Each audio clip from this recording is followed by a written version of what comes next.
মুখ দিয়ে এভাবেই রক্ত বের হতে শুরু করলে হাউমাউ করে কাঁদতে থাকেন ১২ বছরের জুবায়ের। শিশুটির প্রতিটি দিন কাটে অসহ্য যন্ত্রণায়।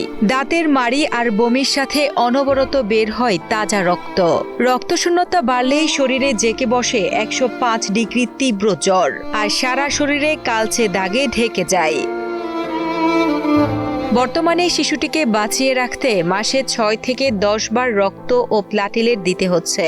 ফুটফুটে এই শিশুটির শরীরে এখন আর কোনো নতুন রক্ত তৈরি হয় না। আমার বমি আসে, বমির সাথে রক্ত বেরোয়, দাঁত দিয়ে রক্ত বেরোয়, নাক দিয়েও রক্ত বেরোয়, আমার জ্বর আসে। যখন মুখ দিয়ে নাক মুখ দিয়ে যখন ব্লাড ভাঙে, এই দৃশ্যটা আসলে দেখার মতন কিছু নেই। আমপাড়া শেষ করে সবেমাত্র পবিত্র কোরআন শরীফ হাতে তুলে নিয়েছিল জুবায়ের।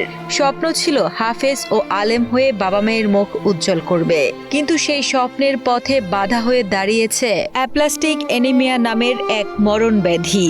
জুবায়েরের বাবা মোহাম্মদ মোজাম্মেল হোসেন একজন সাধারণ অটো ভ্যান চালক। দিনে যা ৫ থেকে ৭০০ টাকা আয় হয় তা দিয়ে কোনো মতে চলে সংসার, কিন্তু ছেলের চিকিৎসার জন্য ইতোমধ্যে নিজের শেষ সম্বল ২৫ শতক জমিটুকুও বিক্রি করে দিয়েছেন তিনি। তার পিছনে ৬ লাখের উপর আমরা খরচ করেছি।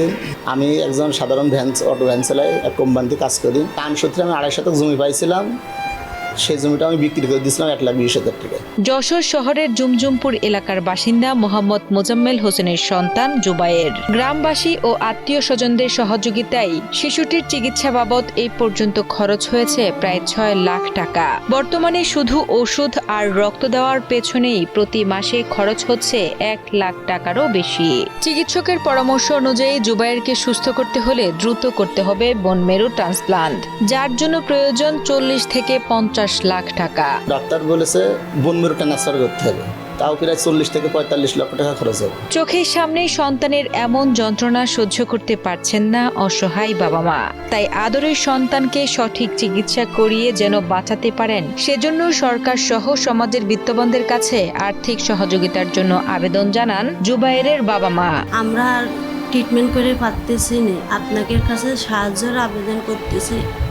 আমি বাসায় কাজ করে খাই, আমার স্বামী ভ্যান চালাই খায়। আপনারা সন্তানের মা বাবা, আপনাদের কাছে সবার কাছে আমার আকুল আবেদন, আমার ছেলেটার ট্রিটমেন্টের ব্যয়বহুল খরচ আমি আর সামলাতে পারছি না। আপনারা সবাই আমার পাশে এসে দাঁড়ান, আমি ছেলেটাকে যেন ট্রিটমেন্ট করে বাঁচাতে পারি।